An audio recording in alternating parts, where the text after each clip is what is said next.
Hi guys, welcome back to my channel KV Telugu traveller.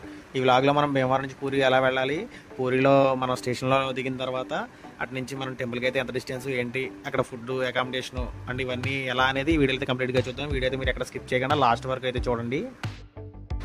Bhimavaram నుంచి పూరి అని చెప్పి రాజమండ్రి రైల్వే స్టేషన్ చూపించాడు ఏంటి అని అనుకుంటున్నారా?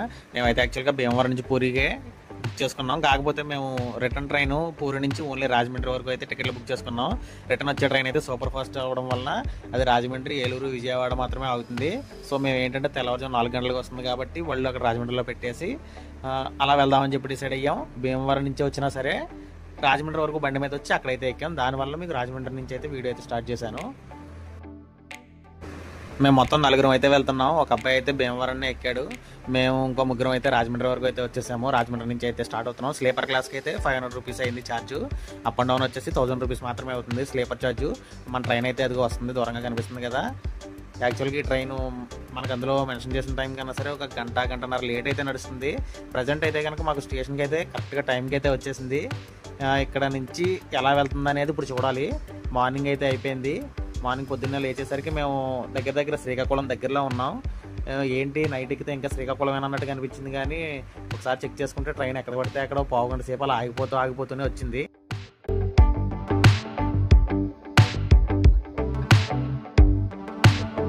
ఫైనల్గా అయితే పూరి అయితే రీచ్ అయిపోయాం. ముందు రోజు నైట్ 10:30కి ఎక్కితే తర్వాత రోజు మధ్యాహ్నం 3 గంటలకి అయితే పూరి అయితే రీచ్ అయ్యాం. ఈ పూరి వెళ్ళాలనే మా కళ ఇప్పటిది కాదు, దగ్గర 2-3 సంవత్సరాల నుంచి పూరి వెళ్ళాలని అనుకుంటూనే ఉన్నాం. కానీ ఎవరికొకరికి కుదరకపోవడం, లేకపోతే ఏదో ఒక పని జరగడం, ఏదో ఒకటి రావడం, ఇటువంటి ఏదో ఒకటి జరుగుతూ వచ్చింది ఇప్పటి వరకు. ఫైనల్గా అయితే పూరి అనుకున్నట్టుగా రాగలిగాం. ఈ రైల్వే స్టేషన్ అయితే పూరితో ఎండ్ అయిపోతుంది. కొరోడా జంక్షన్ నుంచి Bhubaneswar route separate, Puri route అయితే సెపరేట్. పూరితో అయితే లాస్ట్ రైల్వే స్టేషన్. ఇంకా అక్కడి నుంచి అయితే ఎక్స్టెన్షన్ లేదు. రైల్వే స్టేషన్ మొత్తం 8 ప్లాట్ఫామ్తో ఉంది. ఎక్స్పెక్ట్ చేసిన దానికన్నా ఈ రైల్వే స్టేషన్ చాలా పెద్దది. అండ్ చాలా మంది జనం, రోజుకి కొన్ని వేల మంది అయితే వస్తూ వెళ్తూ ఉంటారు. రైల్వే స్టేషన్ కొంచెం కూడా అయితే ఖాళీ ఉండదు. బయట చాలా పెద్ద ఆటో స్టాండ్ ఉంటుంది. అయితే మేము ఎవరిని అడగాలి, ఏం చేయాలనే లోపే మాకు ఈ లోపు ఒక ఆటో భయ్య అయితే తగిలాడు. ఈ ఆటో భయ్య గురించి అయితే లాస్ట్లో అయితే చెప్పాను. మీరైతే వీడియో కంప్లీట్గా చూడండి, అందులో మీకు అయితే కనిపిస్తుంది. పూరి రావడం మేము కూడా ఇదే ఫస్ట్ టైం కాబట్టి మాకు అంత ఐడియా లేదు కాబట్టి ఆటో భయ్యని అడిగాం. భయ్య మాకు బీచ్ వ్యూలో ఏమన్నా రూమ్స్ ఉంటే తీసుకెళ్ళని చెప్పి అయితే చెప్పాం. మనోడు కూడా చాలా రూమ్స్ అయితే తిప్పాడు. ఫైనల్గా బీచ్ వ్యూ అయితే సెట్ అవ్వలేదు, కానీ లాస్ట్కి అయితే ఈ రూమ్కి అయితే తీసుకొచ్చాడు. ఇక్కడైతే రూమ్ పర్వాలేదు, బాగానే ఉంది. అండ్ ఈ హోటల్ వచ్చేసి డిఏవి స్కూల్కి దగ్గరలో ఉంటుంది. అండ్ మెయిన్ రోడ్ నుంచి సుమారుగా ఒక 1/2 కిలోమీటర్ అయితే నడవాల్సి ఉంటుంది.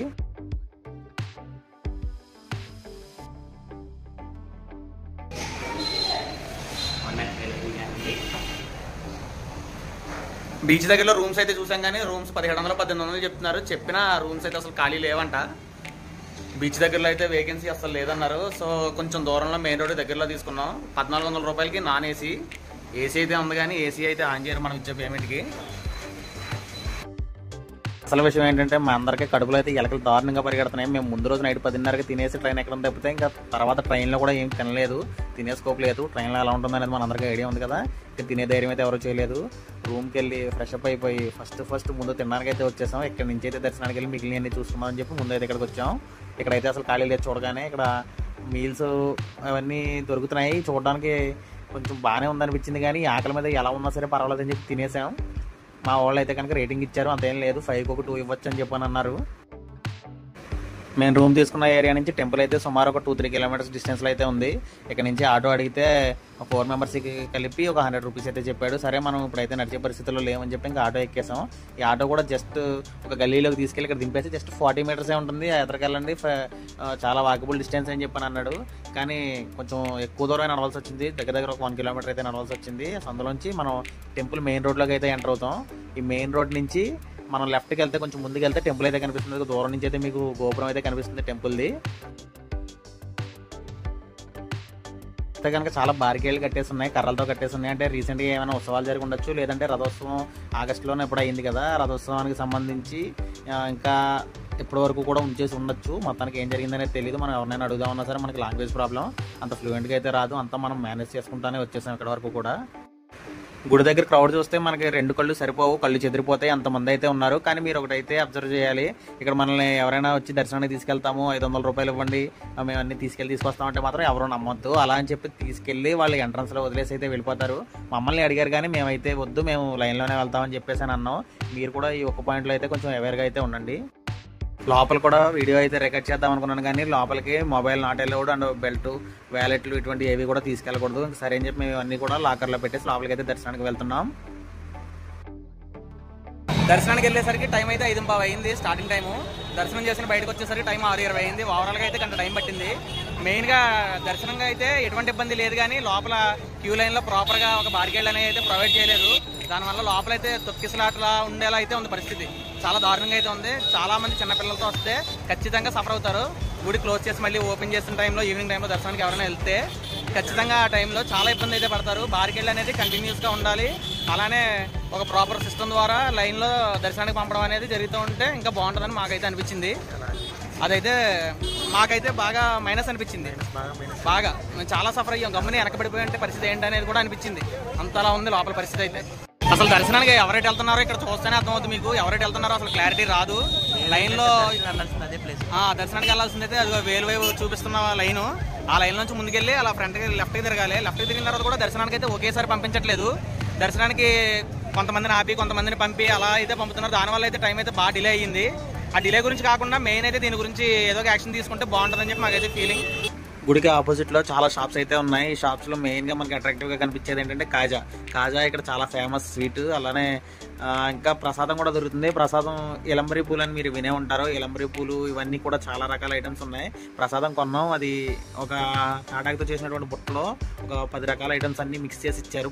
ప్రసాదం అనేది గుడి లోపల ఏరియాలో అయితే దొరుకుతుంది, బయట కూడా దొరుకుతుంది. కానీ లోపలైతే కనుక నేను చెప్పినట్టుగా ఈ బుట్టలో పెట్టేసి ఇస్తున్నారు. అది ప్రసాదం అని చెప్పని అన్నారు. మన సైడ్ ఉన్నట్టుగా లడ్డూలు అలా కాదు, ప్రసాదం కొంచెం వేరేలా అయితే ఉంది. అది కాకుండా కాజాలు కూడా అయితే కొనుక్కున్నాం.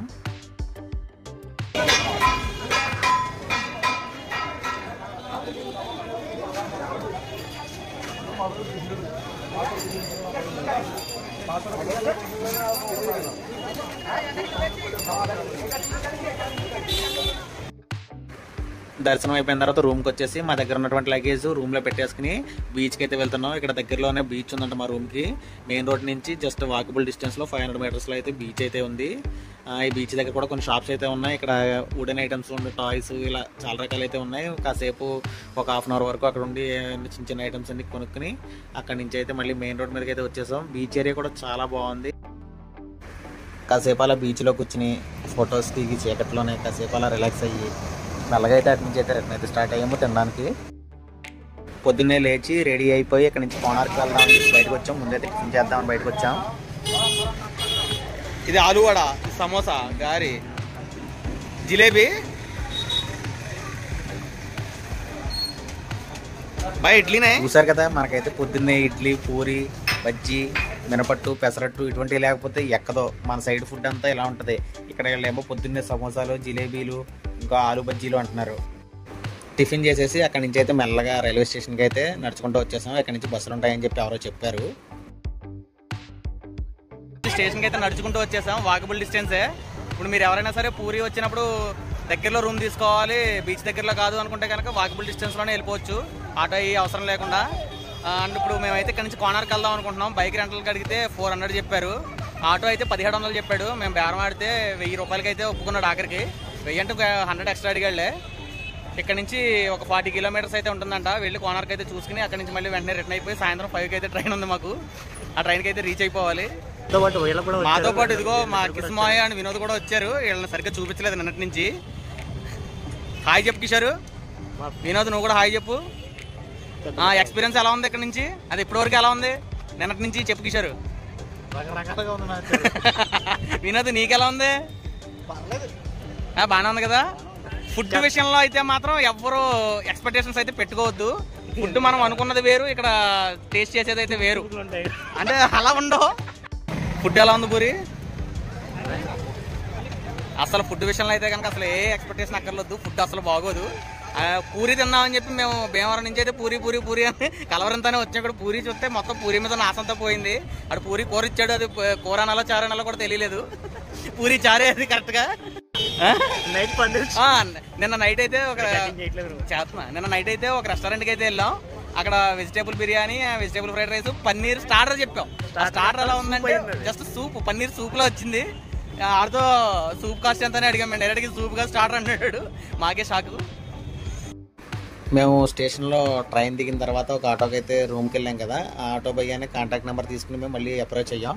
భయ్యా మమ్మల్ని కోనర్కి అయితే తీసుకెళ్ళమని అయితే అడిగాం. భయ్య అయితే మమ్మల్ని చెప్పిన రేట్ వేరు, మేమైతే బార్గెనింగ్ చేసాం. రీజనబుల్ ప్రైస్కి అయితే తీసుకెళ్ళాడు. మేము రెంటల్ బైక్స్ అడిగాం కదా, ఆ ప్రైస్ కంపేర్ చేసుకుంటే భయ్య తీసుకెళ్ళింది చాలా బెస్ట్, సేఫ్ సైడ్ అయితే అనిపించింది. తెలియని రూట్లో మనం ఇబ్బంది పడే కన్నా ఇలా ఒక ఆటో మాట్లాడేసుకుని వెళ్తే సరిపోతుంది అనిపించింది. మా దగ్గర అయితే 1200 రూపాయలు తీసుకున్నాడు. చెప్పడం అయితే 1700 చెప్పాడు. మేము అడిగాం 1200 అయితే ఇస్తామన్నా.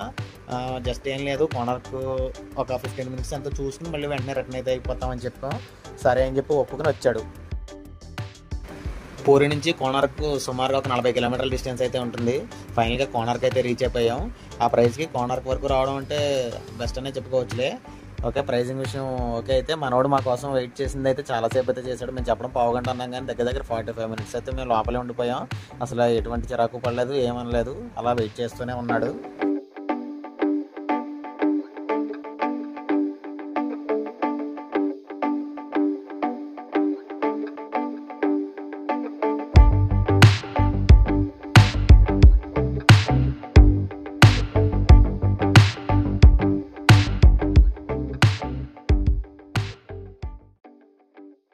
టికెట్ కాస్ట్ వచ్చేసి 40 రూపీస్ ఎంట్రీ. అదే ఫారెన్ సిటిజన్కి అయితే 600, ఇండియన్స్కి అయితే 40 రూపీస్ మాత్రమే అక్కడ మెన్షన్ చేశారు స్పెసిఫిక్గా. ఇన్ని రోజులు 10 రూపీస్ కాగితం మీద సైడ్ కోనార్క్ సన్ టెంపుల్లో ఉన్నటువంటి చక్రం అయితే చూసాం, కానీ ఈరోజు డైరెక్ట్గా చూడడానికి వస్తామని చెప్పి అయితే ఎక్స్పెక్ట్ చేయలేదు. అసలు పూరియే 2 ఇయర్స్ నుంచి వెళ్ళాలి అనుకున్నాను, వస్తామని అనుకోలేదులే. ఎలా అయితే వచ్చేసాం, దేవుడు కరుణించాడు నిజంగానే. అలానే కోనర్క్ కూడా వచ్చేసాం. 10 రూపీస్ కాగితం మీద ఉన్నటువంటి ఆ చిహ్నం ఇక్కడ ఎక్కడుందో చూసుకుని అక్కడ ఫోటోలు దిగేసి మళ్ళీ ఇక్కడ నుంచి పూరి అయితే రిటర్న్ అయిపోవాలి. లోపల మరి ఫోన్ ఎలా ఉందో లేదో అనేది నాకైతే తెలియదు, ముందుకెళ్తే చూడాలి.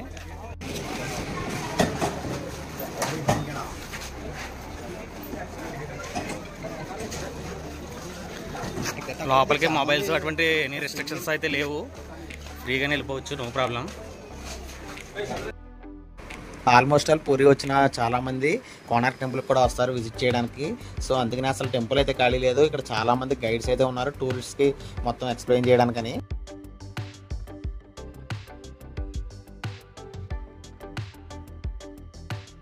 సేమ్ పూరి టెంపుల్లో ఉన్నటువంటి ఇక్కడ కూడా ఆర్కిటెక్చర్ అయితే కనుక చాలా సుందరీకరించారు. మా వినోద్ అయితే చెప్పాడు.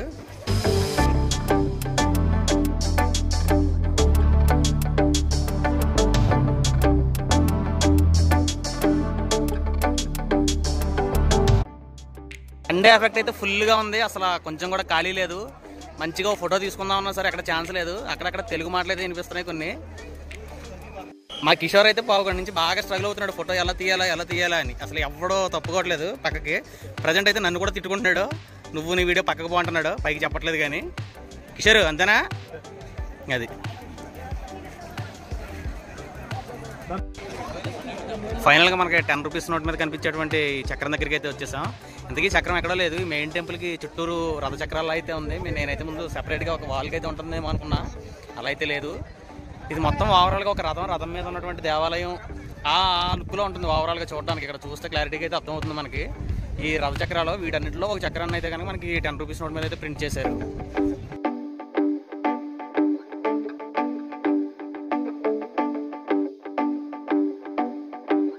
కోనార్క్ టెంపుల్ బయట ఉన్నటువంటి మార్కెట్లో అసలు దొరకనైటం అంటూ లేదన్నట్టుగా ఉంది. మొత్తం కొబ్బరి బొండాలు, జీడిపప్పు మొత్తం అన్ని అమ్మేస్తున్నారు. ఈ కసకసాలు కూడా అమ్మేస్తున్నారు, బొట్లో తట్లో. ఇక్కడ ఒక ఐటమ్ అయితే కొన్నాం, జస్ట్ ఈ ముత్యాల దండలు అయితే చాలా అమ్ముతున్నారు. ఎంత అని అడిగాను, ఎంత అంటే 250 రూపీస్ అని చెప్పారు కాస్ట్.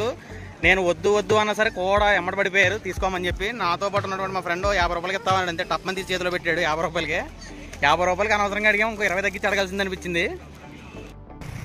నిన్నైతే మేము పూరి రీచ్ అయ్యేసరికి టైం 3 అయింది. బయటకు వచ్చేసరికి మొత్తం అందరూ హిందీలోనే క్యాచ్ అన్నారు. మాకైతే ఏం అర్థం కావట్లేదు. అన్న అయితే తెలుగులో ఎక్కడికి వెళ్ళాలని అడిగాడు. మాకైతే ఇక్కడ తెలుగులో దొరికారని అనిపించింది. ఎటు వెళ్ళాలి ఏంటనేది కూడా అన్న గైడ్ చేశాడు. మాకు ఇక్కడ నుంచి రూమ్ తీసుకెళ్ళమని అడిగాము. దగ్గర 3-4 రూమ్స్ అయితే చూపించాడు. కానీ ఏ రూమ్ అయినా సరే కొంచెం కాస్ట్ అయితే ఎక్కువ చెప్పినారు, ప్లస్ రూమ్స్ కూడా లేవు. ఇంకో చోటకి తీసుకెళ్ళాడు, అదైతే చాలా బాగుంది. ఆ రూమ్ మీకు ఆల్రెడీ చూపించాను కూడా. అండ్ నెక్స్ట్ రోజు అయితే ఇవాళ కోనార్క్కి వెళ్దామని అనుకుంటున్నాం. అన్న ఏం చేయమంటామని అడిగితే బైక్ రెంట్కి వెళ్ళిపోమన్నాడు. అయితే రెంట్ బైక్ అయితే ఎక్కువ అవుతుంది అనిపించి అన్ననే కాల్ చేసి ఇలా నువ్వు తీసుకెళ్ళి ఇలా ఎంత అమౌంట్ ఇస్తే ఇస్తాము అని చెప్పని అడిగితే అన్న ఓకే అన్నాడు. ఆ అమౌంట్కి అయితే కోనార్క్ తీసుకొచ్చాడు. మా కోసం అయితే చాలాసేపు వెయిట్ చేశాడు. మొత్తం అంతా బాగుంది. ఇక్కడ మా కోసం చాలాసేపు వెయిట్ చేసి చాలా పేషెన్స్గా అయితే ఉన్నాడు. అన్న నెంబర్ అయితే నేను స్క్రీన్ మీద ఇస్తాను పైన. మీలో ఎవరైనా పూరి వస్తే ఖచ్చితంగా తెలుగులో మాట్లాడే వాళ్ళు కావాలి అనుకుంటే ఖచ్చితంగా కాంటాక్ట్ చేయండి. మీకు సర్వీస్ అయితే చాలా బాగుంది. ఓకే మరి కోనార్క్ టెంపుల్కి జస్ట్ 1 కిలోమీటర్ దూరంలో మనకి బీచ్ ఉంది దగ్గరలో. ఈ బీచ్లో బోటింగ్ ఇవన్నీ కూడా చాలా అవైలబుల్ ఉన్నాయి. అండ్ ఇక్కడ రైడ్ కూడా ఉంది. చిన్నపిల్లలు ఎవరైనా ఉంటే రైడ్ కూడా వెళ్ళొచ్చు, బాగుంది. అండ్ మెయిన్గా చెప్పుకోవాల్సింది ఏంటంటే మనకి పేరుపాలెం బీచ్ కానీ వైజాగ్ బీచ్ కానీ ఎక్కడ చూసినా సరే వాటర్ అయితే చాలా మురిగ్గా ఉంటాయి. ఇదైతే బ్లూ కలర్లో ఉన్నాయి వాటర్ చాలా ఫ్రెష్గా కనిపిస్తున్నాయి చూడటానికి.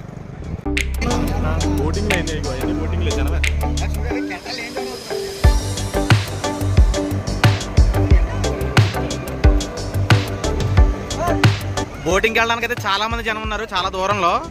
జూమ్ చేసి మరీ చూపిస్తున్నా, మీకు కనిపిస్తున్నారు లైట్గా.